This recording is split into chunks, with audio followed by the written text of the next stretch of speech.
Chapter 1. The Message That Changed Everything. Kandahar, Afghanistan. The sun beat down on our outpost like a furnace, and the air reeked of sweat, sand, and diesel. This was normal. War was familiar.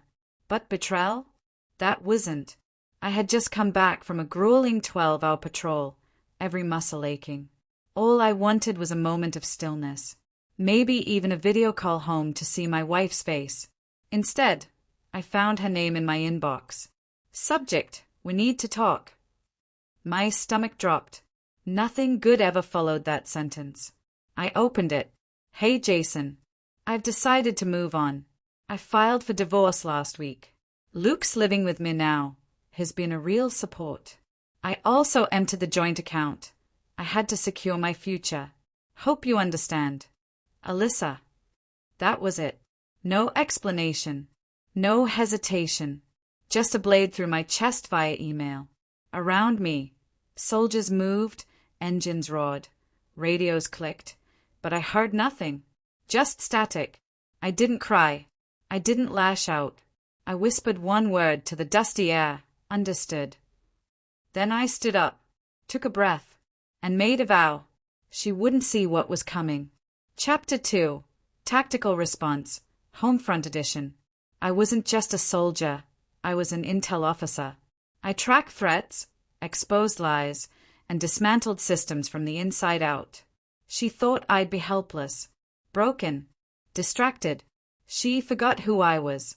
The next morning, I started pulling strings. In the military, contacts aren't just names. They're lifelines. And mine reached far. Feist, the bank account she thought she drained. A decoy. I had shifted most of our funds into a protected military account months prior. What she accessed was a setup, and now flagged for potential fraud due to specific language I used in my inquiry. She wouldn't see a dime for months, maybe ever. Then came the legal side. I called my lawyer, an ex-Marine.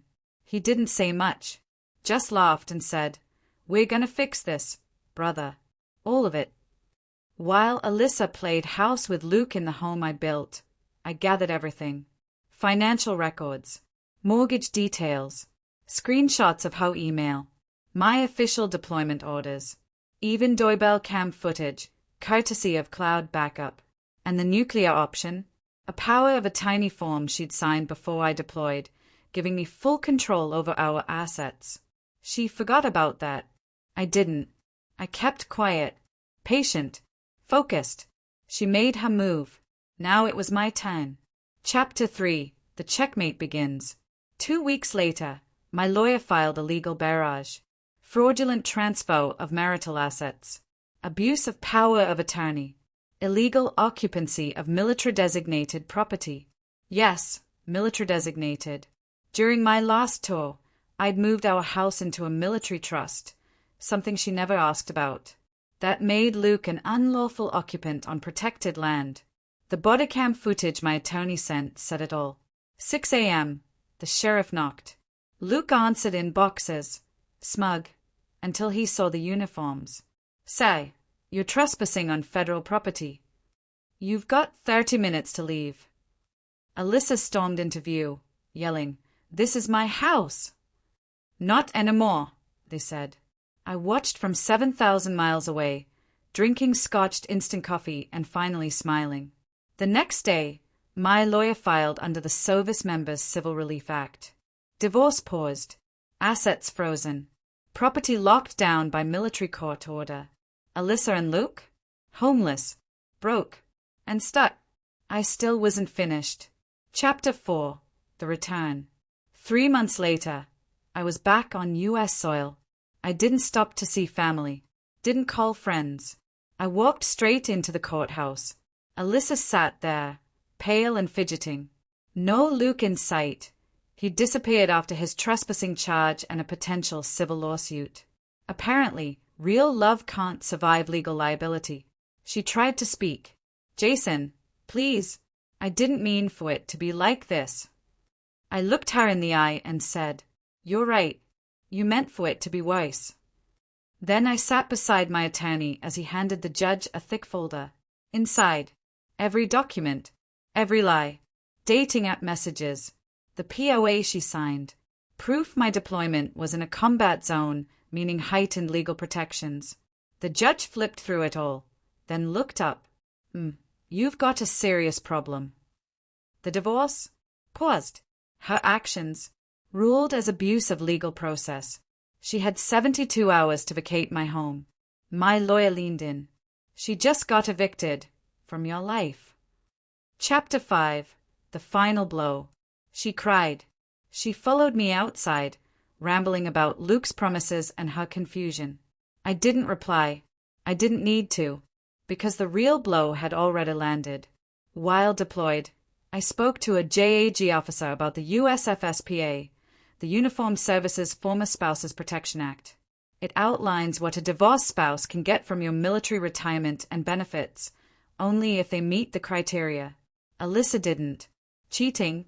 Heavy checkmark hash. Living with another man while still married? Heavy checkmark hash. Financial abuse of a POA? Heavy checkmark hash. My lawyer filed to block her from claiming a penny. The judge approved it. She walked out with nothing. No house. No benefits. No retirement claim. No support. Not even closure. And for the first time, I finally spoke. You ended our marriage in an email. My silence was your only warning. Epilogue. Real peace isn't loud. It's quiet. Months later, I bought a small house by the coast with my 2 kids. No war, no noise, just healing. I shifted into a support role, helping returning vets find their footing.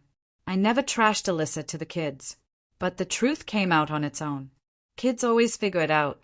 As for her, word was she tried crawling back to Luke, who ghosted her. Now she drifts from couch to couch, sharing vague Facebook posts about second chances.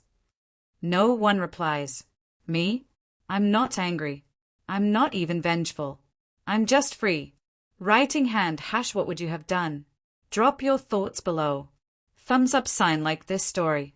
Repeat button share it with someone who needs this reminder.